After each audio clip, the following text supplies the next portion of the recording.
Há um momento muito específico, antes da fala, antes da resposta, antes até da emoção se formar direito. É quando o corpo já está ali, mas algo dentro ainda não chegou.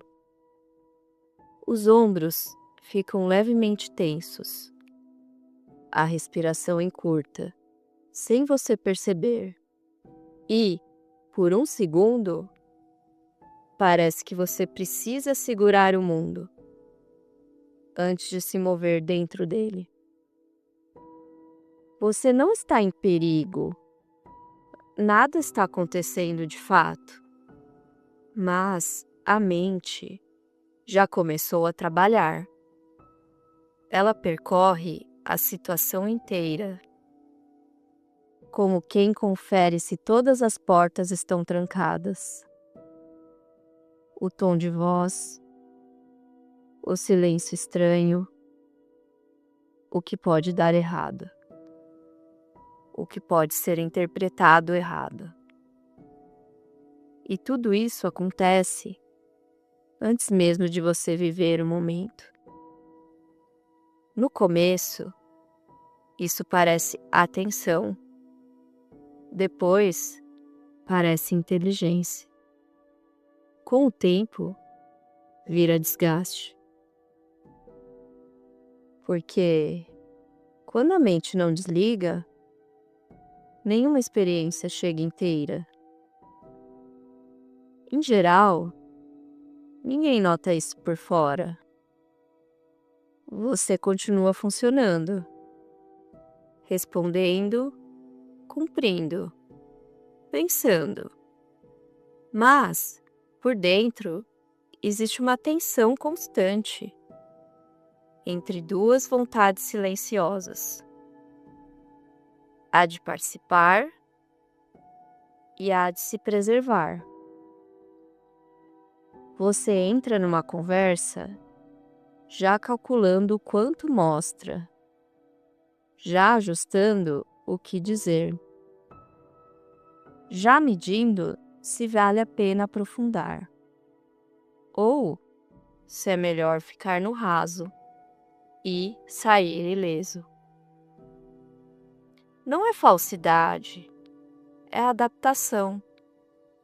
Em algum momento, você percebeu que reagir no impulso custava caro, que falar sem pensar podia gerar ruído, que confiar rápido demais deixava marcas. Então você fez o que parecia mais seguro. Começou a pensar antes, e antes, e antes.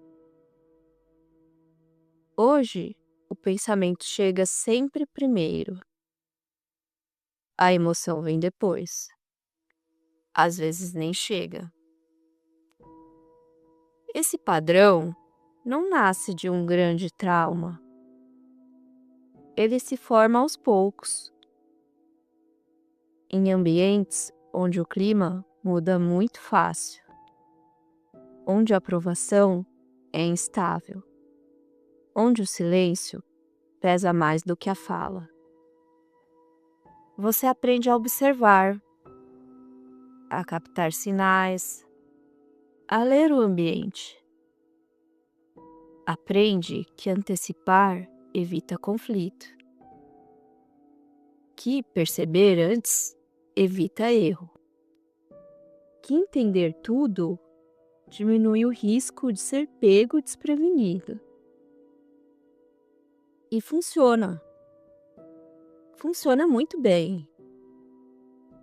Tão bem que o corpo nunca recebe a ordem de descanso.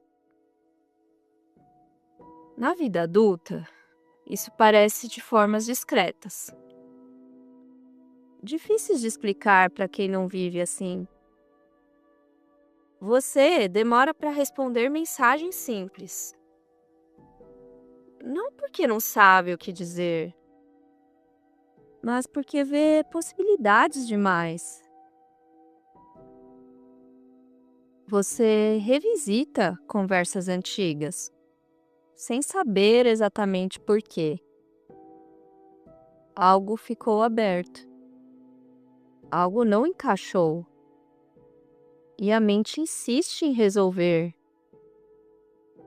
Você sente cansaço, mesmo em dias aparentemente leves, como se estivesse sempre um passo atrás da própria vida, terminando de processar algo.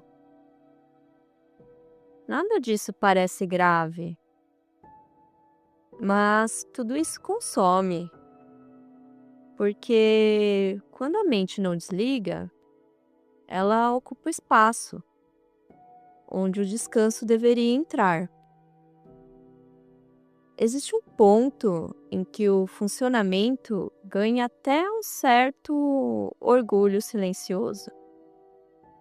Você se torna a pessoa lúcida, a que entende rápido, a que percebe nuances, a que não se ilude fácil. Só que essa lucidez tem um preço escondido.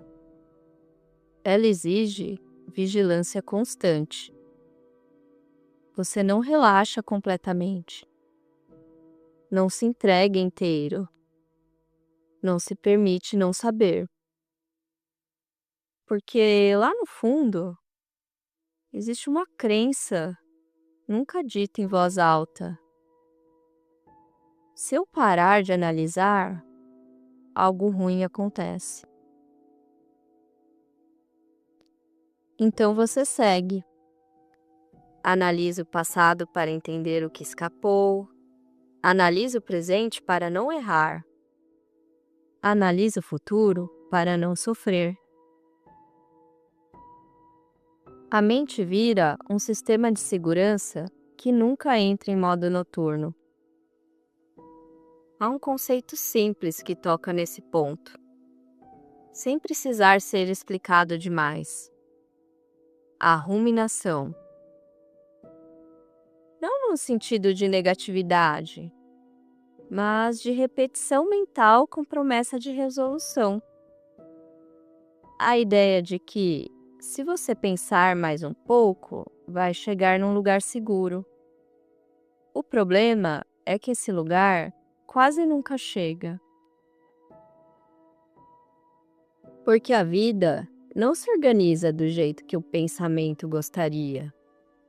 E, quanto mais você tenta fechar todas as portas, mais percebe que novas surgem. O que quase ninguém diz é que esse modo de funcionar acaba virando identidade. Você se reconhece como alguém que pensa muito, que é assim mesmo, que não consegue desligar. E, sem perceber, passa a se proteger dessa forma. Evita situações que exigem entrega. Evita decisões rápidas. Evita vínculos que pedem presença inteira. Não por falta de desejo, mas por excesso de cálculo. O medo central não é errar, é ser pego despreparado e não ver algo vindo. É baixar a guarda e pagar por isso depois. Então você escolhe o caminho que parece mais seguro. Ficar sempre em alerta. Só que aqui está a contradição silenciosa. Quanto mais você se protege, menos você vive. A vigilância constante rouba algo essencial: a capacidade de estar sem precisar entender. Momentos simples ficam atravessados. A alegria vem com atraso. Conexão vem com cautela. E, aos poucos, a vida vira algo que você observa muito bem, mas experimenta muito pouco. Há uma frase curta de um filósofo dinamarquês que toca nesse ponto, sem oferecer conforto. A frase é: a vida só pode ser compreendida olhando para trás, mas só pode ser vivida olhando para frente. Ela não ensina nada, ela apenas aponta o impasse, porque entender demais o passado não garante presença no agora. O ponto de maturidade não é fazer a mente parar. Isso quase nunca funciona. É perceber quando ela está trabalhando para te proteger e quando está apenas ocupando espaço por hábito. É notar que nem todo silêncio é ameaça, que nem toda sensação pede análise, que nem toda dúvida precisa de resposta imediata. Não como técnica, mas como um gesto interno, um pequeno recuo. Talvez a mente que não desliga não precise de tanto controle, precise de permissão. Permissão para não prever tudo, para não fechar todas as narrativas, para deixar algumas coisas sem conclusão. Porque viver não exige vigilância constante, exige presença suficiente. E presença só acontece quando você aceita que nem tudo vai ser compreendido a tempo. Talvez não seja sobre desligar a mente, mas sobre não obedecer ela o tempo todo. É permitir aos poucos que o corpo volte a ocupar o espaço que o pensamento tomou. Sem promessa, sem virada grandiosa. Apenas esse deslocamento interno discreto. Estar aqui, antes de tentar entender. Se isso ficou reverberando em você, a gente continua no próximo.